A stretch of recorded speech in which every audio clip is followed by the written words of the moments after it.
തൊണ്ണൂറുകളിലെ കുട്ടികളുടെ മനസ്സിൽ ഇന്നും മായ നിൽക്കുന്ന മുഖമാണ് നടി മായ വിശ്വനാഥിൻ്റേത്. സിനിമയിലും സീരിയലുകളിലും ശ്രദ്ധേയമായ കഥാപാത്രങ്ങളിലൂടെ മലയാളികൾക്ക് പരിചിതയായ മായ ഇന്നും സോഷ്യൽ മീഡിയയിലൂടെ സജീവമായി ആരാധകരുടെ ബന്ധം നിലനിർത്തുന്ന താരമാണ്. വിവാഹം കഴിക്കാത്തതിനെക്കുറിച്ചും തൻ്റെ പ്രണയബന്ധത്തെക്കുറിച്ചും അടുത്തിടെ മായ നടത്തിയ വെളിപ്പെടുത്തലുകളാണ് ഇപ്പോൾ ശ്രദ്ധ നേടുന്നത്.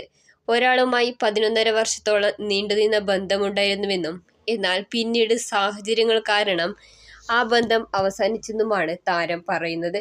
2024 ജൂലൈയിൽ ആ വ്യക്തിക്ക് മറ്റൊരാളുടെ ഇഷ്ടമുണ്ടെന്ന് അറിയിച്ചതോടെയാണ് ബന്ധത്തിൽ വലിയ മാറ്റമുണ്ടായതെന്നും താരം വ്യക്തമാക്കി. എന്നാൽ പ്രണയനൈരാശ്യം കാരണമാണ് താൻ വിവാഹം കഴിക്കാത്തതെന്ന പ്രചാരണം ശരിയല്ലെന്നും മായ തുറന്നു പറയുന്നു. വിവാഹമെന്ന സ്വപ്നത്തിൽ തനിക്ക് അന്നും ഇന്നും വലിയ വിശ്വാസമില്ലെന്നാണ് താരത്തിന്റെ നിലപാട്.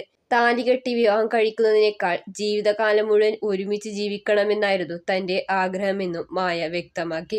ബന്ധം അവസാനിച്ചതിനു ശേഷം തനിക്ക് മറ്റൊരു വ്യക്തി നഷ്ടപ്പെട്ടതിലല്ല, മറിച്ച് തന്നെ കൂടുതൽ സ്നേഹിക്കാൻ തുടങ്ങിയതിലാണ് മാറ്റമുണ്ടായതെന്നും താരം പറയുന്നു. വർഷങ്ങളോളം താൻ ശക്തമായി പിന്തുണച്ചിരുന്ന ഒരാളായിരുന്നു മുൻ പങ്കാളിയെന്നും അതുകൊണ്ട് തന്നെ ആ ബന്ധം അവസാനിച്ചെങ്കിലും താൻ തകർന്നു പോയില്ലെന്നും താരം പറയുന്നു.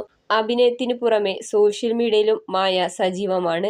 കുടുംബത്തിലെ കുഞ്ഞിനൊപ്പമുള്ള താരത്തിന്റെ ചിത്രങ്ങൾ അടുത്തിടെ വൈറലായപ്പോൾ കുഞ്ഞ് മായയുടേതാണോ എന്ന സംശയവും ചിലർക്കുണ്ടായിരുന്നു. എന്നാൽ അതിനു പിന്നിലെ യാഥാർത്ഥ്യം മറ്റൊന്നായിരുന്നു. സിനിമ സീരിയൽ രംഗത്ത് ഇപ്പോഴും സജീവമായി തുടരുന്ന മായ വിശ്വനാഥിന്റെ വിവാഹത്തെയും പ്രണയത്തെയും കുറിച്ചുള്ള ഈ തുറന്നു പറച്ചിലാണ് ഇപ്പോൾ ആരാധകർക്കിടയിൽ ചർച്ചയാകുന്നത്. വിവാഹം കഴിക്കണമെന്നത് ജീവിതത്തിലെ നിർബന്ധമായൊരു കാര്യമല്ലെന്നും സ്വന്തം തീരുമാനങ്ങളിൽ ഉറച്ചു നിൽക്കണമെന്നുമുള്ള മായയുടെ നിലപാടും ഏറെ ശ്രദ്ധ നേടുകയാണ്.